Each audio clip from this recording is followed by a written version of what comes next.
ہندوستان کی آزادی کے بعد سے سب سے زیادہ مسلمانوں کو نقصان کانگریسیوں نے پہنچایا۔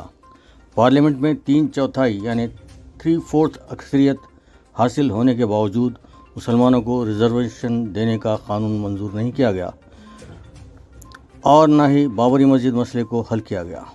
میر عنایت علی کی رپورٹ۔ ہندوستان کو آزادی 1947 میں ملی، جبکہ 1948 میں حیدرآباد دکن یعنی موجودہ کرناٹک اور مہاراشٹر کا کچھ علاقہ اور سارے کا سارا تلنگانہ اس میں شامل تھا۔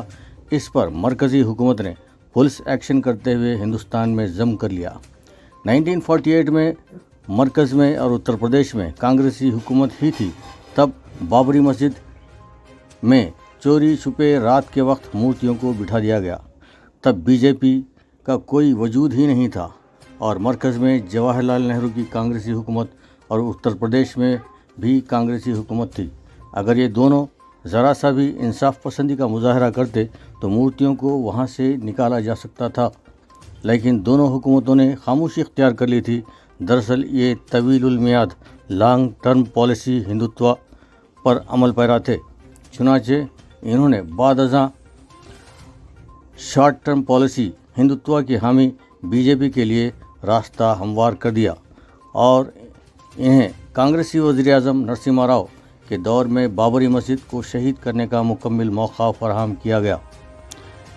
اس سے قبل اندرا گاندھی نے مسلمانوں پر لینڈ سیلنگ کے نام سے قانون نافذ کر دیا، جس کے سبب کئی زمیندار مقتدار جاگیردار آن واحد میں بے زمین ہو کر رہ گئے اور ان کی معیشت تباہ کر دی گئی۔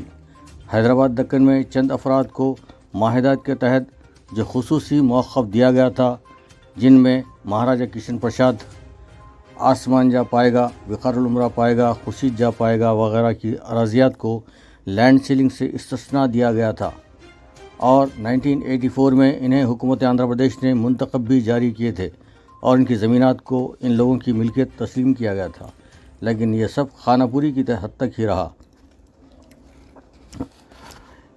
ان کی زمینات پر قابضین کی ہمت افزائی کی گئی۔ ان خاندانوں کی لاکھوں ایکڑ زمین پر قبضہ مافیا حکمرانوں کے آشیرواد سے بیٹھ گیا اور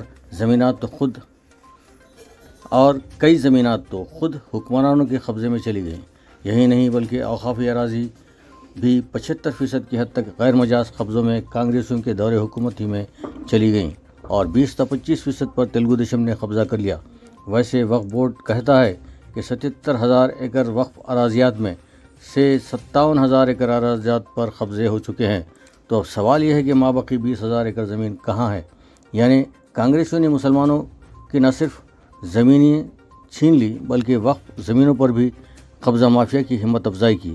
سرکاری ملازمتوں میں بھی مسلمانوں کا فیصد 37 سے کم ہو کر صرف 2% رہ گیا۔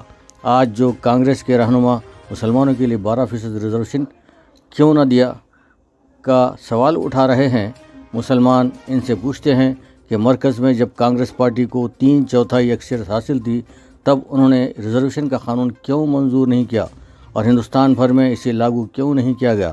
ویسے اب یہ 12% کا مطالبہ کرنے والے کانگریس کو ووٹ دیا گیا تو کیا یہ پارٹی یقین دہانی کروائے گی کہ 12% تحفظات دے گی، اوقافی قبضوں کو برخاست کروائے گی اور مسلمانوں کی جو زمینات پر کانگریسی دور حکومت میں قبضے ہوئے ہیں وہ واپس دلائے گی؟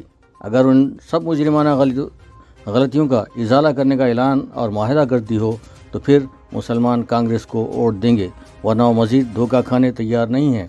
کیا کانگریس حکومت مرکز میں آ جائے تو مسلمانوں کو ہر شعبہ حیات میں ان کی آبادی کے لحاظ سے انتخابات میں، ملازمتوں میں، تعلیم میں، صنعتی شعبے میں تحفظات دینے کا اعلان کر سکتی ہے؟ تو پھر آئیے خوش آمدید کہتے ہیں، ورنہ پھر مسلمانوں سے دور ہی رہو، مزید دھوکہ دینے کی کوشش نہ کرو تو بہتر ہوگا۔ جو اخبارات کانگریس کی تائید کر رہے ہیں، انہوں نے کانگریس دور حکومت میں ہوئی ناانصافیوں کے خلاف کیا آواز اٹھائی، بلکہ وہ تو کانگریس کے حلیف بن کر مزے اڑا رہے تھے۔ بہتر ہوگا کہ وہ کانگریس کی تائید میں نعرے بلند کرنے سے پہلے اپنے ضمیر کی آواز سن لیں۔